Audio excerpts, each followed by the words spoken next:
रक्षाबंधन को हम सभी भाई बहन बड़े प्रेम और स्नेह के साथ हर साल मनाते हैं।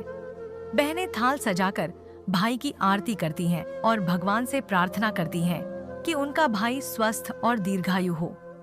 लेकिन क्या आप जानते हैं, रक्षाबंधन मनाने की शुरुआत कलयुग में नहीं बल्कि पौराणिक काल से हो चुकी थी। ऐसी मान्यता है कि सबसे पहले सतयुग से इस पर्व की शुरुआत हुई और मां लक्ष्मी ने राजा बलि को रक्षा सूत्र बांधकर इस परंपरा का शुभारंभ किया। रक्षाबंधन के इतिहास को लेकर ऐसी ही कुछ और कहानियां भी प्रचलित हैं। आज हम इन्हीं कहानियों के बारे में आपको विस्तार से बताएंगे। राजा बलि को मां लक्ष्मी ने बांधी थी राखी। राजा बलि का दान धर्म इतिहास में सबसे ज्यादा प्रख्यात है। एक बार मां लक्ष्मी ने राजा बलि को राखी बांधकर बदले में उनसे भगवान विष्णु को मांगा था। कहानी इस तरह है कि एक बार राजा बलि ने यज्ञ का आयोजन किया। तब उनकी परीक्षा लेने के लिए भगवान विष्णु वामनावतार लेकर आए और दानवीर राजा बलि से 3 पग भूमि मांग ली। बलि ने हाँ कह दिया तो वामनावतार ने 2 पग में ही सारी धरती और आकाश नाप लिया। राजा बलि समझ गए कि भगवान विष्णु स्वयं उनकी परीक्षा ले रहे हैं।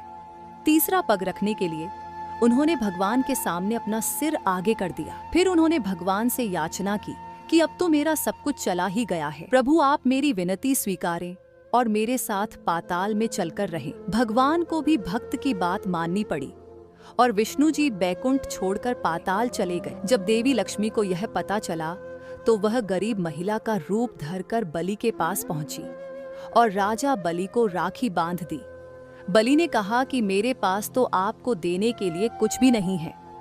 इस पर देवी लक्ष्मी अपने रूप में आ गईं और बोली कि आपके पास तो साक्षात श्रीहरि हैं और मुझे वही चाहिए।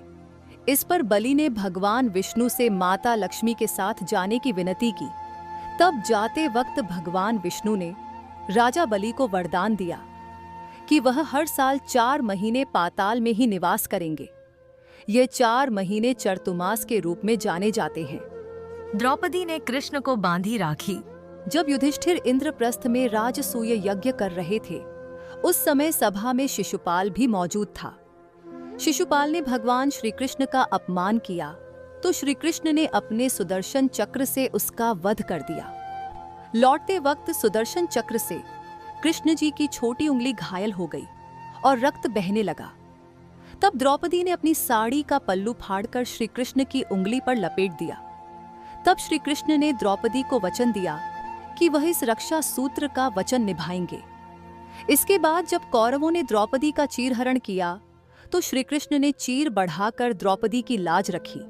मान्यता है कि जिस दिन द्रौपदी ने श्री कृष्ण की उंगली पर साड़ी का पल्लू बांधा था, वह श्रावण पूर्णिमा ही थी। कलयुग में हुमायूं और कर्णावती ने रक्षाबंधन को बनाया लोकप्रिय। मध्यकालीन भारत में यह पर्व समाज के हर हिस्से में मनाया जाने लगा। इसका श्रेय जाता है रानी कर्णावती को। उस वक्त चारों ओर एक दूसरे का राज्य हथियाने के लिए मारकाट चल रही थी।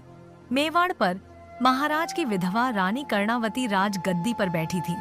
गुजरात का सुल्तान बहादुर शाह उनके राज्य पर नजरें गड़ाए बैठा था। तब रानी ने हुमायूं को भाई मानकर राखी भेजी।